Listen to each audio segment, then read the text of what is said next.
First up for you this morning, healthcare reform is dominating all the headlines as tempers are flaring at town hall meetings across the country, including right here in the Mid-South. And Republican Congresswoman Marsha Blackburn admits the current healthcare system has serious flaws, but notes that we have to fix it the right way and that maybe there are some compromises that can be made. Congresswoman Blackburn, welcome back to Live at Night. Always glad to have you back here at home. As we mentioned earlier, obviously there is a lot of debate on both sides of the aisle, but is there room, you think, for some compromise here? Can we get beyond some of the tempers? I think that we can, and I have had 3 town hall meetings so far, and today we're going to have a meeting at Collierville Chamber.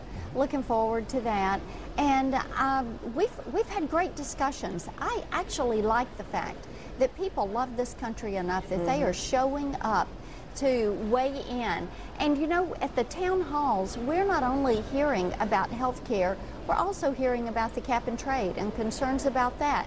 We're hearing about the stimulus, the lack of jobs that have been created from the stimulus, concerns about the growing burden with the deficit and the debt.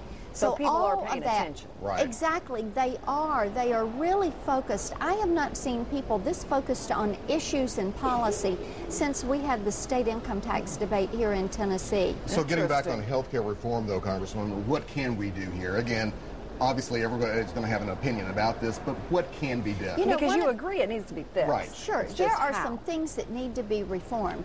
And everybody agrees healthcare costs too much. Right. There are too many restrictions on access, that there are some insurance accountabilities that definitely need to be put into place, and that some liability reforms need to be enacted. Everybody agrees on that. And the debate is not so much partisan as it is philosophical. There are some, and the current proposal that the Speaker of the House, Chairman Waxman, the administration has, says let's solve it with government in charge. And then there are others of us that have proposals that say let's solve it with the patient in charge and use free markets to solve this. Well, but we're in a free market system right now, and the patient is certainly not in charge. So there's a whole side that says, yes, you'll have a bureaucrat in the middle of your health care. We have a corporate bureaucrat now, so how do we fix that? Right, and see, that's where most people are insured with employer-based insurance, and this is one of the ways we can go. Let's incentivize individuals. Let's put individuals in owning their own health policy. Let's make certain that insurance accountabilities are there so that right now what you're dealing with is the insurance entity. Primarily, though, and physicians will tell you, primarily physicians and patients are making their decisions now. Well, if people get in an emergency disagrees, situation and they have to go to the hospital, they're going to get care. And then you will battle it out with the insurance company later. Right. There are some procedures that insurance companies step in and intervene. That's what you're talking about, and those are some of the things, making sure that insurance companies provide what they tell you they're going to provide. And that people has to want be that. That's got to be addressed. But you're what can we do to also, again, you're also hearing some people say, we're hearing scare tactics out here, you know, that some of the American people are being, you know, frightened to death because not all the facts are on the table here. How can you clear that up for us? One of the things What's that I myth do, and what isn't myth? Yeah, and what I do at our town halls is make certain that I'm listening a lot. I think that's what every member of Congress ought to be doing, is listening.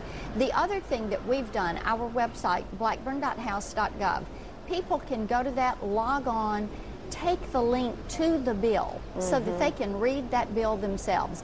They can also go to some of the alternative bills. It's all there. They go to the website, scroll down to the lower left-hand corner, healthcare debate, click on that. It is all there so and that give they yourself can some see time, it. because the bill is huge, and that's part of the problem. That's right. That's Yeah, exactly right. Elaborate on that a little bit. Is that also part, as Mary Beth said, the problem that, in fact, we don't have officially the bill yet? Right. You know, it's just the House does have a bill. Right. And we had it in Energy and Commerce Committee, and that's where so much of the discussion has been positioned, because there is a tri-committee bill in the House, and that is the bill I have linked on my website, and it's 1,018 pages, and people can get to that. But it still clearly will be changed by the time the Senate gets done and all but that. But you've got the Kennedy-Dodd bill in the Senate, and you've got the tri-committee bill in the House.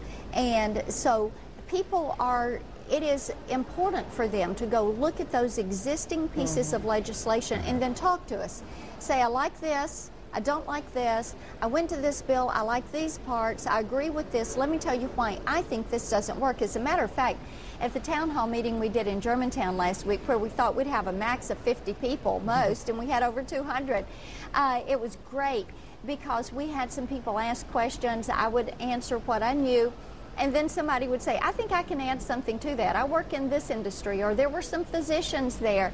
And it was great to have that kind of participation and that kind of give and take at a town hall meeting where people actually ask a question, got it answered. You have said one thing you don't like about the main bill right now that the closest thing we have to the House bill is that some of the things in it reminds you of TennCare. And do you think that this is, because it has been called a Trojan horse for single-payer system, which the president says, no, it's designed to give consumers another choice. Do you think that it is a precursor? And Mary Beth, I will tell you, it is so close to what originally came out in TennCare that it is frightening. I think it's why our governor has said, if you enacted this, it would be the mother of all